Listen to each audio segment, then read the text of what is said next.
লিখেছেন সুকুমার রায়। সুকুমার রায়। তারপরে ওনার জন্ম 1887 খ্রিস্টাব্দে।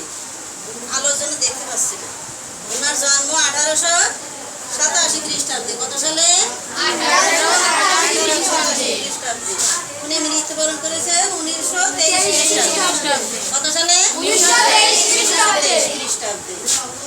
এরপর ওনার পিতার নাম দেখো উপেন্দ্র কিশোর রায় চৌধুরী। ওনার পিতার নাম কি?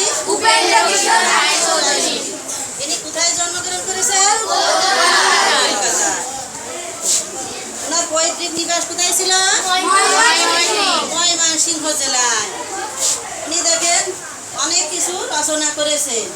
তিনি সাহিত্যে অমর হয়ে আছেন কিসের কারণে? রসের কবিতা, হাসির গল্প আর নাটক। কিসের কারণে? রসের গল্প,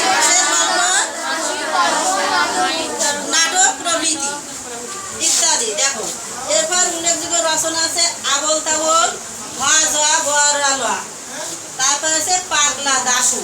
কি কি আছে?